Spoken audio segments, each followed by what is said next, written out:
My name is Maria Delacalle. Okay, so when they just talk really close to the mic because they can't hear us because there's a lot of people. Okay. So you're Maria. Yes, and I'm you Maria. are? I'm Andy Penovich. Hi, Andy Penovich. And who's this? What's your name? What's your name? Marlo. My name is Shai. This is Marlo and my other daughter, Emerson. Our other daughter, Emerson. Well, so what does today mean for you? This is a pretty big day. Are you all married? Yeah, we are. We are. In New York about a year and a half ago. Was that on the day that it was passed or close to it? No, it was a few months after. Okay. So it was about September. It was September 30th. Oh, that's awesome. It was great. So where you live in New York? No, we're from Chicago. Oh, so hopefully, fingers crossed. Yeah, that's been known to happen. History's been following us. We planned a trip for her birthday, and marriage was passed in New York, so we got married. We came here. I came here for a conference for school-based health centers, and this happens today. We keep living history. What does it mean for your family that DOMA was found unconstitutional? It means that their parents or marriage is legally recognized, like all the kids that they'll be going to school with. I mean, it means everything for our family. You know, we've always told them, Barack Obama says it's okay to have two mommies, and now the government says it's okay to have two mommies, and, we'll hopefully someday have all the same rights that every other married couple has, and, that's really important for them to know.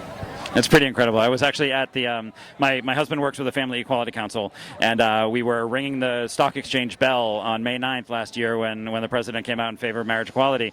And to see all these kids with their parents, and their parents telling their kids, the president says that we're a family now, and there's nothing, even though it was technically symbolic, it's a pretty powerful thing for the president to say that. What did that mean to you? Well, it's amazing. I hope that one day it means that when a same-sex couple has a child, the other parent doesn't have to adopt that child in order to make it recognized. It means that we no longer have to divide our assets and our children be part of the assets that we divide when we file taxes. Right. It feels a little bit more secure. It feels a little bit more real, and it feels like we are fighting for a cause that people understand.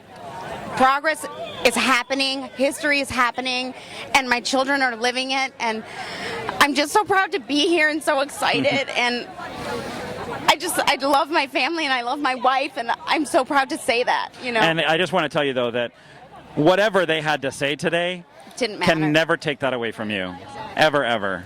And that's the important part of the, Right. that's what is at the root of all this, isn't it? Yes. That's what the judge said when Andy had to adopt our children. She said, this is just a formality, a legal formality that says what you guys have already been living. You got a cool judge. Some recognition behind it. Even so, it's nice that, to have things legal, even though it can't take any of the other things away that are more real than that. It's nice to have that. And you don't have to lie on your tax returns anymore. No. No, we never did. Never, ever. No, well, I mean, you don't have to lie about having a spouse anymore on your tax returns. So this is Jamie McGonigal. I'm here with We Act Radio on the steps of the Supreme Court. Defense of Marriage Act has just been found unconstitutional, or Section 3 of it has been. Something that's interesting, though, is that the part of the Defense of Marriage Act that says states can still discriminate and don't have to recognize your out-of-state marriage in their state creates a really strange web of legalities for people. If you decide to move to a state that doesn't recognize marriage equality, there are federal benefits that are designated by your state, like Social Security and things like that. So it has created a confusing web for people. I do feel that will move forward. I said this is one step. The steps to the Supreme Court, there's many of them, and there's many steps that we'll have to climb in order to reach full equality, and we will. One day we'll be at the top. Yeah, but there's a lot of work to do until then. We still can get fired in 29 states for being gay, or transgender. You can get fired in 38 states. There's a lot of work to be done. Well, that's why we have to get out there and do that work. We can't climb steps without work. Yeah. Right? So I think the more important takeaway from today is that this was great, but it's far from over. For us, for for people who had their rights taken away yesterday with the Voting Rights Act decision, and some pretty tone-deaf decisions that came down this week on affirmative action as well as the Voting Rights Act. And we are thrilled to have you with us. Thanks for joining us, and thanks for being here with these beautiful young ladies.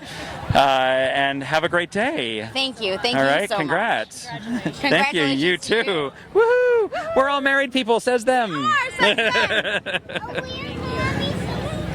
And your mommies will always be your mommies no matter what. How about that? That's pretty cool, right? Is it good to have two mommies? I think it's pretty awesome, right? Is it good to be so shy? Thanks very much for joining us. I am Jamie McGonigal. We're the We Act Radio. Follow us on Twitter at We Act Radio.